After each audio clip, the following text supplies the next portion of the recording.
আমাদের দেশের প্রতিটি প্রতিষ্ঠান প্রধান কর্তৃত্ববাদের মানসিকতায় প্রতিষ্ঠান পরিচালনা করেন।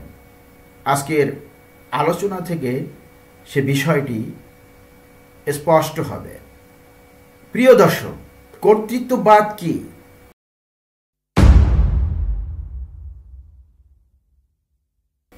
কর্তৃত্ববাদ হলো একটি রাজনৈতিক ব্যবস্থা বা শাসন ব্যবস্থা যেখানে ক্ষমতা একক বা অল্প কিছু ব্যক্তির হাতে কেন্দ্রীভূত থাকে বা সাধারণ জনগণের মতামত বা অংশগ্রহণ সীমিত থাকে। এই ধরনের শাসন ব্যবস্থায় সাধারণত বিরোধী মতাদর্শ, গণতান্ত্রিক প্রতিষ্ঠান এবং ব্যক্তিগত স্বাধীনতার উপর কড়া নিয়ন্ত্রণ থাকে। কর্তৃত্ববাদী শাসনে সরকার সাধারণত জনগণের মৌলিক স্বাধীনতা বা অধিকারের প্রতি কম মনোযোগ দেয় এবং রাজনৈতিক, সামাজিক ও অর্থনৈতিক কর্মকাণ্ডের ওপর কঠোর নিয়ন্ত্রণ স্থাপন করে। কর্তৃত্ববাদী শাসকরা সাধারণত রাষ্ট্রের শক্তি বৃদ্ধি করতে এবং জনগণের অধিকার সীমিত করতে আইন এবং রাষ্ট্রীয় বাহিনী ব্যবহার করে।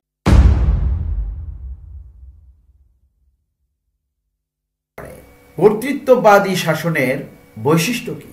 1 নম্বর হচ্ছে ক্ষমতার কেন্দ্রীয়করণ। তারা বিকেন্দ্রীয়করণে বিশ্বাসী থাকে না বা ভরসা রাখে না। কর্তৃত্ববাদী শাসন ব্যবস্থায় ক্ষমতা একাধিক লোকের মধ্যে ভাগ না হয়ে একক ব্যক্তি বা ছোট একটি গোষ্ঠীর হাতে কেন্দ্রীভূত থাকে।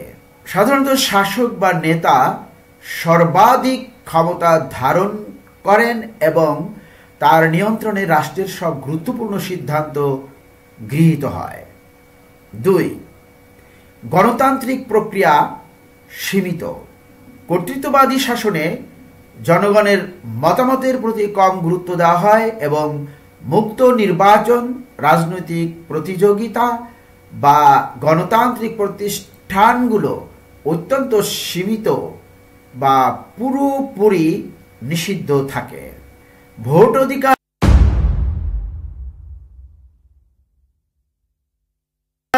অনেক সময় কৌশলগতভাবে নিয়ন্ত্রিত হয়।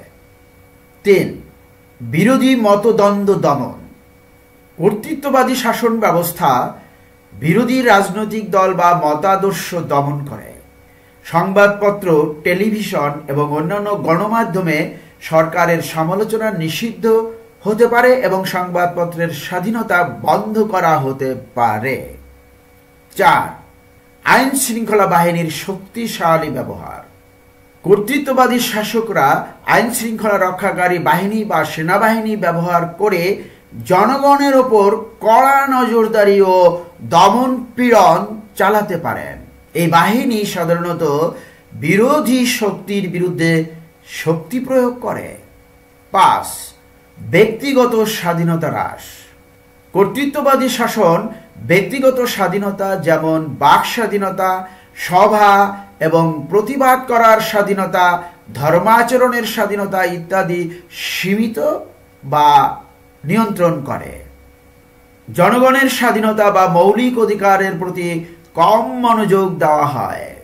6, শাসকের পূর্ণ নিয়ন্ত্রণ।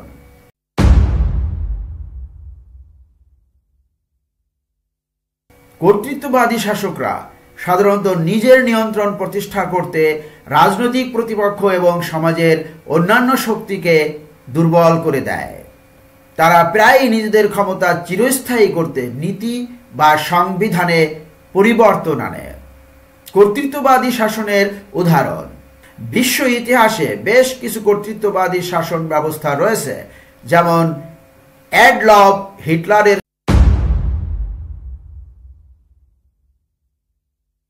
শাসন, নেজি জার্মানি। দ্বিতীয় বিশ্বযুদ্ধের আগে হিটলার কর্তৃত্ববাদী শাসন প্রতিষ্ঠিত করেছিলেন, যেখানে রাজনৈতিক প্রতিপক্ষ ইহুদিদের উপর দমন নিপীড়ন হয়েছিল। জোসেফ স্টালিনের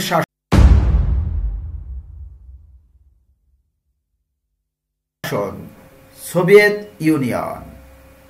স্টালিনের অধীনে সোভিয়েত ইউনিয়নে একটি অত্যন্ত কর্তৃত্ববাদী রাষ্ট্র ছিল, যেখানে জনগণের স্বাধীনতা অত্যন্ত সীমিত ছিল এবং হাজার হাজার লোককে শত্রু হিসেবে চিহ্নিত করে কারাগারে পাঠানো হতো। উত্তর কোরিয়া। বর্তমানে উত্তর কোরিয়া একটি আধুনিক কর্তৃত্ববাদী রাষ্ট্র, যেখানে কিম পরিবারের হাতে ক্ষমতা কেন্দ্রীভূত এবং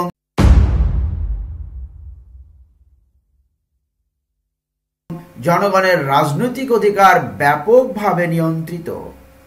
উপসংহারে বলবো, কর্তৃত্ববাদ হলো এমন একটি শাসন ব্যবস্থা যেখানে সরকারের ক্ষমতা সাধারণত জনগণের প্রতিনিধিত্ব বা মতামত থেকে বিচ্ছিন্ন থাকে। এখানে শাসকরা রাষ্ট্রের সর্ববৃহৎ শক্তি নিজেদের হাতে নিয়ন্ত্রণ করে এবং জনগণের মৌলিক স্বাধীনতা ও অধিকারের উপর কঠোর নিয়ন্ত্রণ বজায় রাখে। যদিও কিছু ক্ষেত্রে কর্তৃত্ববাদী শাসন স্থিতিশীলতা আনার দাবি করতে পারে, তবে এটি সাধারণত ব্যক্তিগত স্বাধীনতা, গণতান্ত্রিক প্রক্রিয়া এবং মানবাধিকার হ্রাস করে।